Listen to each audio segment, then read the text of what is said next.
सुप्रभात बच्चों, आज हम आपकी संस्कृत की पुस्तक का पाठ 8 कारक का कौ के पढ़ेंगे। का मतलब होता है बेटा किस, क्या, कौन, लेकिन ये कारक के अकॉर्डिंग चेंज हो जाते हैं, जैसे किसने। ठीक है, तो अब आपका कारक आपने पढ़ा होगा हिंदी में कर्ता ने, कर्म को, करण से, के द्वारा संपदान के लिए। तो ये संस्कृत से में भी यूज होते हैं। इनकी विभक्तियाँ जो होती हैं, जैसे प्रथमा द्वितीय शब्द रूप आपको सिखाए जाते हैं, तो शब्द रूप आपको दिए गए थे जब, तो उसमें लिखा था प्रथमा द्वितीय तृतीय विभक्ति। तो प्रथमा विभक्ति का मतलब है कि वो आप वहाँ पर कर्ता कारक यूज कर रहे हैं। द्वितीय विभक्ति का मतलब है वहाँ पर आप कर्म कारक यूज कर रहे हैं। इसी तरीके से सारी विभक्तियाँ, जैसे षष्ठी विभक्ति का संबंध कारक होता है, तो इसका मतलब है कि उस विभक्ति में का के की शब्द आप कारक चिन्ह यूज करते हैं। तो कारक किसे कहते हैं? वाक्य में जो शब्द संज्ञा या सर्वनाम का संबंध क्रिया के साथ दर्शाते हैं वे कारक शब्द कहलाते हैं। याद रखिएगा, जो शब्द संज्ञा या सर्वनाम का संबंध, संज्ञा जो भी है शब्द या सर्वनाम जो भी शब्द हैं और क्रिया के साथ उनका जो संबंध है उसे हम क्या कहते हैं? कारक कहते हैं। संबंध को व्यक्त करने वाली, ठीक है, ऐसे शब्द जो संदर्भ के साथ व्यक्त करते हैं, ऐसे चिन्ह क्या होते हैं? कारक चिन्ह होते हैं। जैसे ने, को, के द्वारा, ये क्या आपके कारक चिन्ह हैं। इन्हें विभक्ति प्रत्यय भी कहते हैं, मतलब विभक्ति प्रत्यय भी कहलाते हैं। विशेष बात का क्या ध्यान रखना है आपको? संस्कृत में संबंध एवं संबोधन, ये जो संबंध है वो संबोधन है, वो कारक नहीं मानते हैं। क्या नहीं मानते हैं? क्योंकि इनका संबंध क्रिया के साथ नहीं होता। अभी आपको बताया है संज्ञा और सर्वनाम का संबंध क्रिया के साथ होता है, लेकिन इनका संबंध क्रिया के साथ नहीं होता, इसलिए इन्हें हम क्या नहीं मानते हैं? कारक नहीं मानते हैं। आइए आगे देखते हैं। पहला है अर्णव पठती। अर्णव पढ़ता है, अर्णव पढ़ता है। तो यहाँ पर अर्णव ने पढ़ा ऐसे भी बोल सकते हैं, लेकिन आपको ने में क्या है? कारक आप यूज नहीं करते, लेकिन वहाँ पर इसका बोध हो रहा होता है। क्रिया को करने वाला कर्ता होता है। हमेशा याद रखना, क्रिया क्या है यहाँ पे? पढ़ना। तो इसको पढ़ कौन रहा है? अर्णव। तो क्रिया को करने वाला कौन है? कर्ता है। पढ़ती क्रिया को करने वाला अर्णव है, अतः वह कर्ता है। तो इससे एग्जाम्पल से आपको समझ में आया कि पढ़ना जो है, पढ़ती क्रिया जो है आपकी, उसको करने वाला कौन है? अर्णव है, तो वो क्या हो गया? कर्ता हो गया।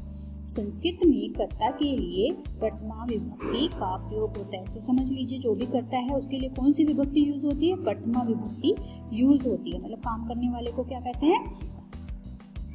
कर्ता। ठीक है। ऐसे के, ऐसे मतलब होता है यह, ठीक है, ये पुल्लिंग में यूज होता है। इसी के जगह ऐशा होता तो स्त्रीलिंग होता, और एतत होता है तो नपुंसक लिंग के लिए होता है। लिंग का आपको स्पेशल ध्यान रखना है।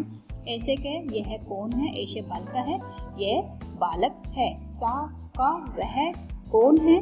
सा बालिका, वह लड़की है। से किम करोति, वह क्या कर रहा है या वह क्या करता है? से खादती, वह खा रहा है। सा किम करोति, वह क्या करती है? सा खेलती, वह खेलती है। तो बहुत इजी होता है यदि आपने इसको बेसिक इसका समझा है, ये तो ऐसे का मीनिंग आपको आता है, तो हिंदी अनुवाद करना बिल्कुल भी मुश्किल नहीं होता है। यहाँ पे है एतो को, वे दोनों कौन है। यहाँ पर आपको ध्यान में रखना है, एतो नपुंसक लिंग के लिए होता है, एतत, एतो, एतः। तो ये जो शब्द होते हैं ये आपके नपुंसक लिंग होते हैं। तो ये दोनों कौन हैं? तो अशोक, ये दो घोड़े हैं। अशोक किम करोति, दोनों घोड़े क्या करते हैं? एतो धाव, तो दोनों दौड़ते हैं। ठीक है, ये दोनों दौड़ते हैं।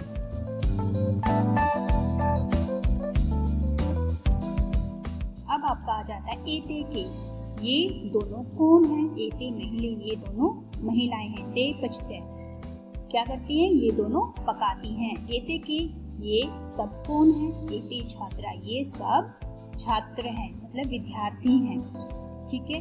छात्रा किम करोति, सब विद्यार्थी क्या करते हैं? ते पठन्ति, वे सब पढ़ते हैं। ठीक है। एतत् किम, यह क्या है? एतत् कमलम, यह कमल का फूल है या कमल है, आप ऐसे भी लिख सकते हैं। एते के, ये दोनों कौन है? एते पत्रे, ये दोनों पत्ते हैं। एतानी कानी, ये सब क्या है? एतानी पुष्पाणी, ये सब फूल हैं। अब आपने देखा बहुवचन के लिए इसने एतानी शब्द यूज किया, द्विवचन के लिए एते यूज किया और एक वचन के लिए एते। तो आपको वचनों के साथ लिंग का भी ध्यान होना चाहिए और लिंग के साथ वचन का भी ध्यान होना चाहिए। ये आपको आएगा प्रैक्टिस करने में। अब आइए इसका थोड़ा सा और हिंदी अनुवाद देख लेते हैं। ये कुछ लाइंस दिए हैं आपको प्रातः का, सुबह का समय जो होता है उसके बारे में। अधुना प्रातः काले अस्ति, अब सुबह का समय है। सूर्य उदति, सूर्य उगता है। खगा कुजंती, खगा मतलब होता है पक्षी, चहचहाते हैं या पूंछते हैं, ऐसे भी आप बोल सकते हैं। जना भ्रमती, लोग घूमते हैं। महिले गचते, दो महिलाएं जाती हैं। देखिए महिले हैं यहाँ पर, दो के लिए यूज हुआ है। कमलानी विकसंती, कमल खिलते हैं या विकसित होते हैं, आप दोनों लिख सकते हैं। बालका क्रीडन्ति, बालक खेलते हैं या बच्चे खेलते हैं। छात्रा पठन्ति, सभी छात्र पढ़ते हैं। अम्बा पचती, अम्बा मतलब माँ, माँ पकाती, खाना पकाती है ना, माँ पकाती है। कृषिका कृषयन्ति, कृषिका क्या होता है आपके किसान, किसान क्या करेंगे, खेती करते हैं, तो किसान खेती करते हैं या किसान कृषि करते हैं। आप इस तरह से आप इसको लिख सकते हैं। तो आप पूरी वीडियो को ध्यान से देख के इसका हिंदी अनुवाद, पूरे चैप्टर का हिंदी अनुवाद अपनी कॉपी में कीजिए। ठीक है, कॉपी के मार्क्स होते हैं तो काम पूरा कीजिए। अब इसका हम यहाँ पर कुछ उच्चारण कृत्य लिखा है, मतलब उच्चारण कीजिए। आपको इनकी प्रैक्टिस होनी चाहिए। मैंने ये इसलिए लिखा है, इसको आप कॉपी में भी नोट डाउन करेंगे कि आपको याद होना चाहिए। स्वा का मतलब वह होता है और वो पुल्लिंग शब्द के लिए, जैसे लड़का होगा तो आप शा यूज करेंगे, वह जाता है। जाता है से आपको पता चल रहा है कि लड़का है। जाती लिखा होता तो लड़की है, तो वहाँ पे शा यूज करेंगे वह के लिए। ठीक है, सा तौ ते, वह वे दो वे सब। एशे मतलब यह, एतो मतलब ये दो, और एते मतलब ये सब। तो ये आपको बिल्कुल ओरली आपको सब कुछ क्या होना चाहिए, याद होना चाहिए कि मतलब आपका एक वचन कौन सा है, बहुवचन कौन सा है, लिंग कौन सा है। जैसे मैंने पूछा एशा कौन सा लिंग है, आप बोलेंगे स्त्रीलिंग। और मैंने पूछा वचन कौन सा, तो आप बोलेंगे एक वचन। इसी की जगह मैंने पूछा एतहा कौन सा वचन, तो आप बोलेंगे वचन कौन सा बहुवचन है और लिंग कौन सा स्त्रीलिंग। तो आपको ये सब पता होना चाहिए। इसका पता कैसे लगेगा, जब आप इसको याद करना शुरू करेंगे। अब आइए हम आपका बुक वर्क सोल्व करते हैं। एते बालका, अब आपने यदि याद किया होगा तो आप बता सकते हैं स्त्रीलिंग का द्विवचन है। एते मतलब दो, ठीक है, तो ये दो, सॉरी एते ये सॉरी बालका है तो ये पुल्लिंग है, तो एते मतलब सब, तो ये सब बालक। एतानी चक्राणी, तो एतानी चक्राणी ये सब चक्र। ठीक है, यहाँ पे देखिए एतानी, एतानी मतलब ये सब। ठीक है, एते बालका, एते यहाँ पर है देखिए पुल्लिंग में, तो ये सब क्या आएगा बालक। एतु सिंहो, अब यहाँ पर देखो एतो यहाँ पर है आपका, तो द्विवचन है, तो ये दो शेर। ठीक है, ये दो शेर। एता महिला, अब देखिए यहाँ पर है एता महिला, तो ये सब महिलाएं। ते फले, ते फले मतलब वे दो फल। सा अध्यापक, सा मतलब अभी बताया वह अध्यापक। ठीक है, तो इसका मिलान आप खुद से कीजिएगा, बाकी मैंने फिल किया हुआ है, मैं बस आपको समझा देती हूँ। इसमें लिखा है उचित सर्वनाम पद से रिक्त स्थान की पूर्ति कीजिए। तो फलानी है, तो बहुत सारे फल है, बहुवचन है, तो इसमें सर्वनाम पद क्या होगा, तानी। आपको फल से पता चलना चाहिए कि ये स्त्रीलिंग है, पुल्लिंग है या नपुंसकलिंग है, तो नपुंसकलिंग का हमने बहुवचन भर दिया तानी। छात्रे, यहाँ पे द्विवचन है, तो छात्र क्या होता है आपका स्त्रीलिंग है। छात्रा, छात्रे, छात्राहा, तो ते भर दिया हमने। सिंह एक वचन है, तो सा भर दिया। बालको एतो, दो बालक हैं, तो एतो भर दिया हमने, ये दो बालक। चक्रम, यह चक्र, तो एतक भर दिया, एक वचन है। कलिका, कलिका मतलब एशा, एशा मतलब वह कली, तो स्त्रीलिंग का बहुत करार है ये शब्द। मक्षिका, मक्खी, मक्खी स्त्रीलिंग का बहुत कराती है, तो शा वह है। इसी की जगह आप शा ना भर के एशा भी कर सकते थे। यह मक्खी, वह मक्खी भी बोल सकते हैं, यह मक्खी भी बोल सकते हैं, है ना। तो एशा, एशा शब्द का मतलब होता है यह, और सा का मतलब होता है वह। तो यह कली लिखो या वह कली लिखो। यदि आप यह कली लिखना चाहते हैं तो एशा भर दिया आपने, वह कली लिखना चाहते हैं तो सा कलिका लिखते हैं आप। ठीक है, इस तरह से तरीके से आपको सर्वनाम पद इसमें भरने हैं।